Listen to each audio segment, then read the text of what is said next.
possibility of a nuclear war came up during a recent broadcast on Russian state media. Margarita Simonian, the director, or I should say the editor and chief of RT, considered the possibility of Russia using nuclear weapons and engaging in a nuclear war.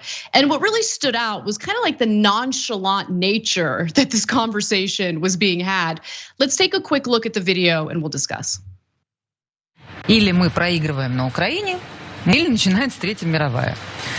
Лично я считаю более реалистичным путь Третьей мировой.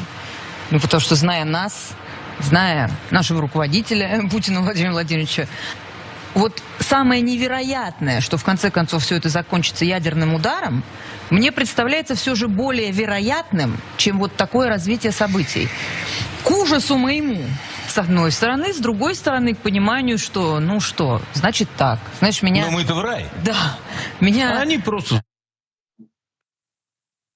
So she says that, there's some likelihood that we have nuclear war.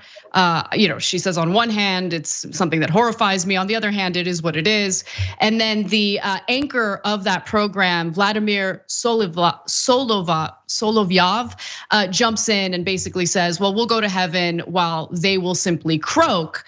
And so there's also some concern because Vladimir Putin, of course, has thrown all sorts of threats around, but lately the threats have been a little more intense. This week, Putin threatened countries that are currently aiding Ukraine, of course, including the United States. He said, quote, if someone intends to interfere in what is going on from the outside, they must know that constitutes an unacceptable strategic threat to Russia. We have all the weapons we need for this. No one else can brag about these weapons, and we won't brag about them. We will use them. So he didn't specifically mention nuclear weapons, but it was clearly implied there. And so what do we make of this? There's of course a lot of propaganda in Russia. What we heard from was Russian state media, very supportive of Vladimir Putin. But are they bluffing? Is this just meant to threaten America and its Western allies from getting involved further in this war?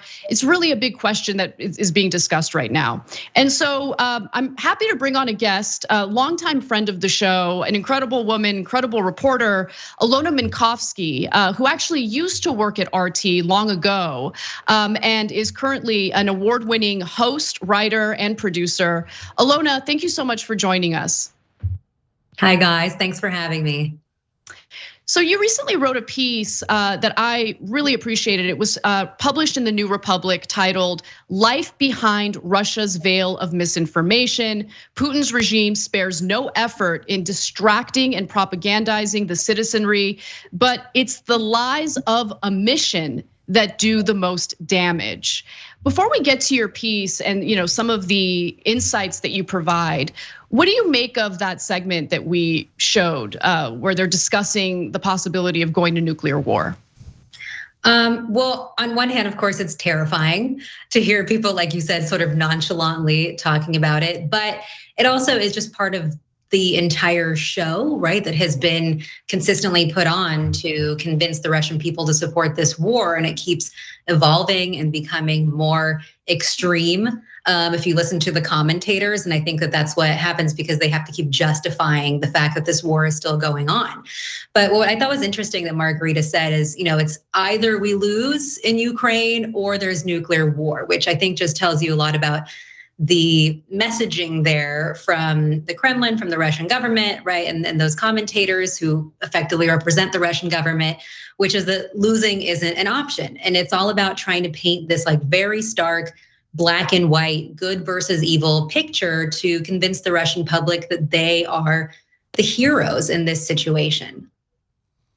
So Alona, I wanted to ask you, there's a kind of a don't look up vibe to that segment, like, oh, we might all die. Okay, up next, coffee, right?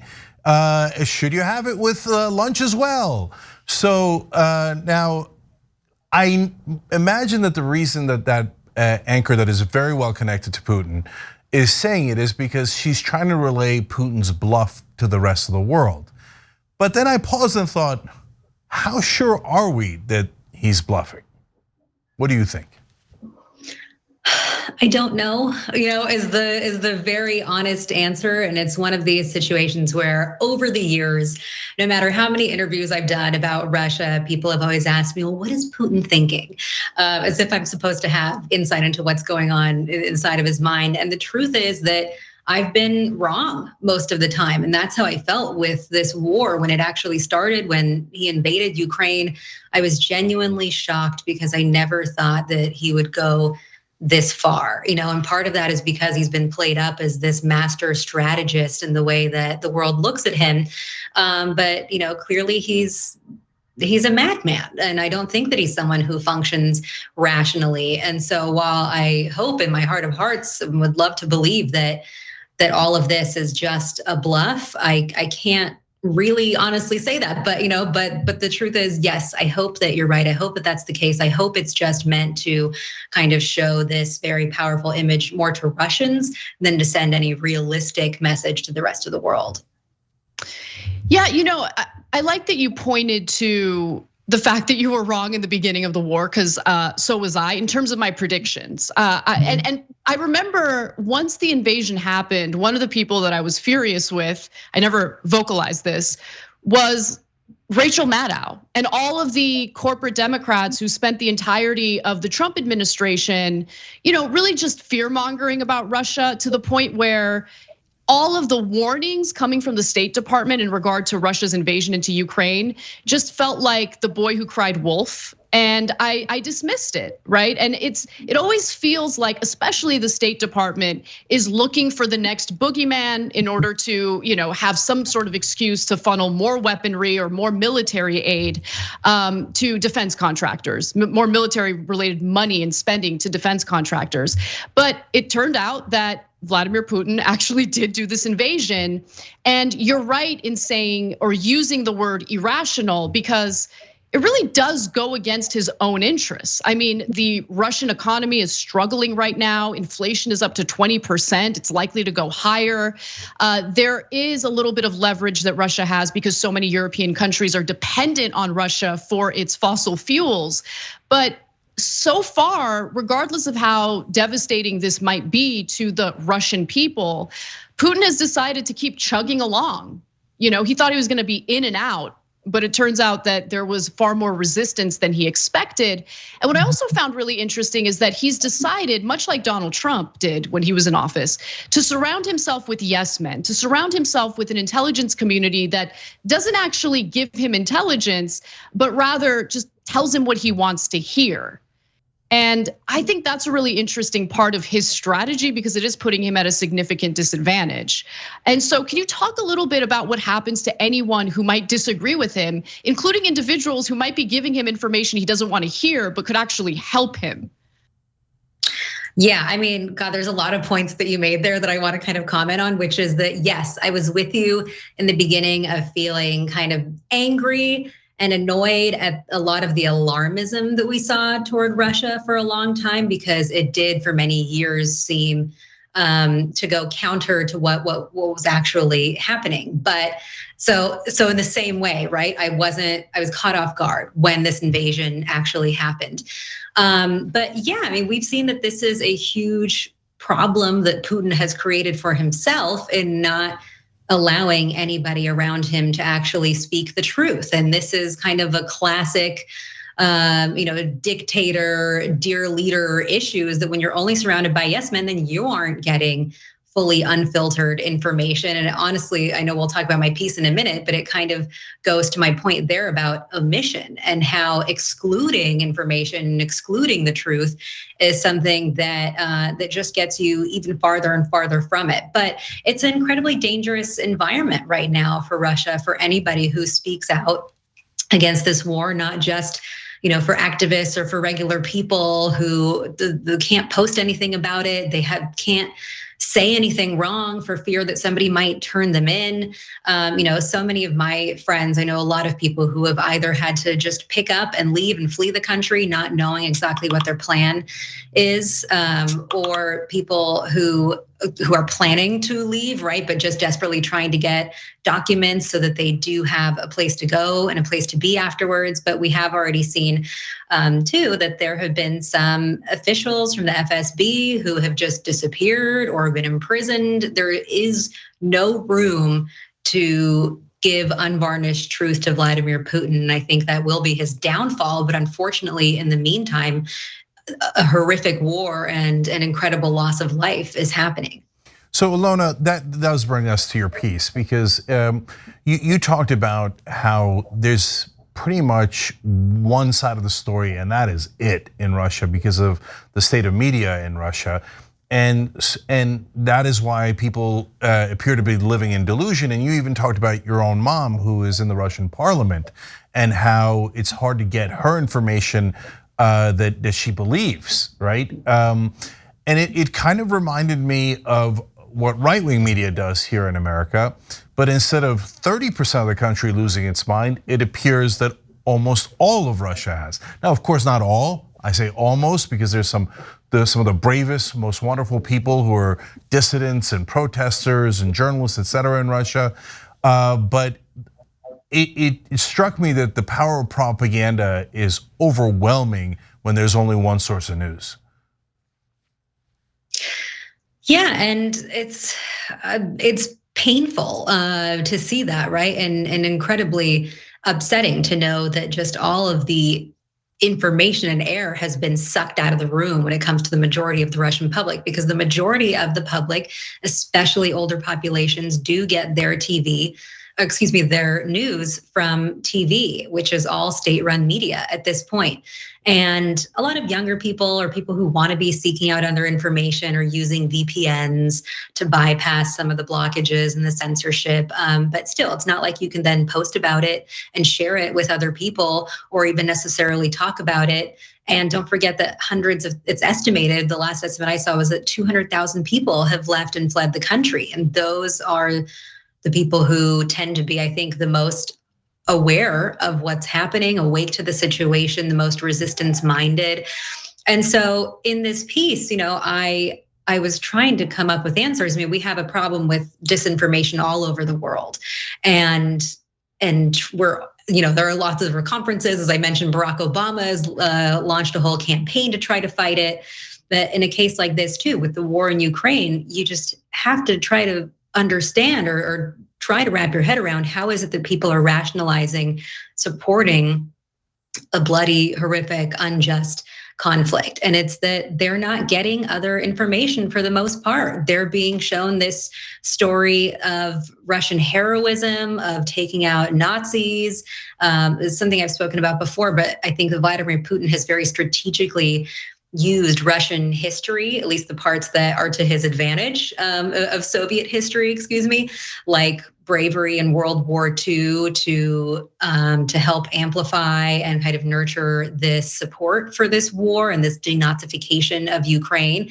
But of course, most Russian people have either, older generations maybe don't talk about it. Younger generations don't really know a lot about what happened in the Soviet Union. There have been opinion polls that have shown this and studies that have shown this. That's another history that has been whitewashed inside the country. And so again, like you just see what happens when people don't know, when they don't come to terms with history, they don't take accountability for it, that things like this repeat themselves and horrors like this repeat themselves. I wanted to read, there were some excerpts in your piece that I related to. It really resonated with me. I also have some family in Russia. And as an Armenian, Russia has been a long time ally of Armenia's, and Armenia is really dependent on Russia for security. I mean, without Russia, Armenia wouldn't even exist. So I kind of understand the biases coming from, Armenians on this issue. But this particular excerpt from your piece really spoke to me. You wrote, "The current clash over truth, fiction, and everything in between has expanded the thousands of miles that physically divide parts of my family, so much so that these days it often feels as if we reside on different planets. While it's never never been easier to stay connected. I no longer know how much of the conversations we have with one another is real. And later you wrote, if my time at RT America taught me anything, it's this: omission can be just as powerful a tool as telling brazen lies or sowing suspicion. And I thought that last part was just so incredibly important, because I remember your show on RT, I mean, years and years ago. And I remember coming on your show as a guest quite often. And it was really the only program in America at the time, other than TYT, but we weren't on television at the time, where we could speak freely about the excesses of American foreign policy, the brutal nature of it. We talked about issues that we actually genuinely believe in, but at the time, it didn't really hit me that we were avoiding certain topics, right? And I wanted to talk to you a little bit about that, because you kind of had your own awakening about the powerful omission, or the omissions, and how powerful it is in Russian state propaganda. Can you elaborate on that a little further? Yeah, I mean, Anna, it didn't occur to me when I was hosting the show too that we were making that compromise, and maybe it's because I was like 23 and just didn't know any better, or maybe I was again just willing to kind of deny that fact because I felt so passionately about the stories that we were covering, and felt like there wasn't really any other outlet to be covering all those progressive stories and those angles on TV, like you mentioned. And so I kind of just allowed myself to not realize, well, hold on, there's a huge conflict here. Sure, I'm allowed to talk about whatever I want to on my program and cover any story I want on my show here about the United States. And I think I saw it that way too, because I'm an American. This is where I've grown up. This is the country that I, vote in, that I have lived in since I was 4 years old. And so that was my primary kind of thought process as I was thinking about America. But the clear conflict was we were talking about all these stories, but then not talking about Russia. While of course the Russian government was paying the bills for RT America to exist. And so, it's something that I, as I mentioned in the piece, faced a lot of consequences for professionally, people not wanting to hire me because of it. And it's something that I have to just outright acknowledge and own. And so I think that kind of omission, though, it does exist everywhere. And it's just sometimes some of it tends to be culturally acceptable. If you look at the way I used Condoleezza Rice as the example in the piece of, her going on TV and giving interviews, talking about what a violation of international and human rights it is for a nation to invade another sovereign nation without really having to at all confront Iraq and her track record there and the Bush administration. And so I think it's part of, or a key, in my opinion, to solving the disinformation kind of plague that we have globally, which is realizing that unless you really say it all and confront uncomfortable and inconvenient truths, then that disinformation is just going to have more room to grow. And so, of course, in Russia right now, that omission, I wish I had a better word instead of repeating that a million times, or exclusion, maybe I should say, that exists right now to an extreme degree because they're just living in a completely censored environment where social media has been blocked, where Western outlets have been blocked. And so it's, omission to the extreme. But that, I think, is what allows people, when that truth isn't there and it's not getting through and it's not even being shown, it allows them to block it out and to deny that it exists. So yeah, Alona, so last question here. First of all, I just want to acknowledge that's exactly right about omissions being everywhere. I mean, look at CNN, right? So they cover the Ukraine war nonstop. Did they give the same coverage to Yemen? No, right? And so that is a giant, giant omission. For a long time, that was a much larger war with a much larger death count, yet almost no word of that, because why? The Saudis are ostensibly US allies. That is also a form of propaganda. And that is why a lot of Americans live in a bubble where they don't realize that wars like that are happening. So that's a great point. And by the way, all those great points in Alona's article, you can see, because we'll put the link down below that you can just click on the description box if you're watching this on YouTube or Facebook later. But the last question is this. Look, I thought it was brave of you to talk about your mom in the Russian parliament and how you guys disagree. So that means she's supporting Putin, and she lives in that same information bubble that you're talking about. So, can you get through to her? Like, hey, mom, there's different information. Like, here they're showing the dead Ukrainians, and et cetera, et cetera. And if you can't get through to her, how does it affect your relationship on a personal level? It's hard. It's really hard. It's my mom, and so I get emotional talking about it. But it really is. It's incredibly challenging and difficult, and I think especially because at this moment in time, even though she might downplay it, I feel like I don't know if she's being 100% truthful with me when she's speaking to me, just because of the environment where like it's assumed someone's always listening into your calls, especially for someone like her and you're a government official. I don't know if she is afraid to say something counter to what that kind of government narrative is. I don't know if she really buys into it. It is just a confusing time for me, and one that I try to do what I can. I try to say my piece, but I think so many people have probably experienced something similar. Obviously, not exactly the same. Not everyone's parent is a member of the government in Russia, but just of trying to get through to relatives, people that you love and that you care about, who seem unreachable at times, right? Or maybe it just results in you screaming about it and fighting matches, and it just feels like not worth it to have to bring it up every single time. And so, you want to try to maintain and sustain a relationship with this person that you care about. And so it's challenging. That's all I'll say. Yeah, I can definitely relate. Many times, just walk out of the room, go outside, touch grass, calm down, and then come back. But seriously, thank you so much for taking the time to come speak with us. Everyone, please check out her piece in the New Republic. We will include a link down below.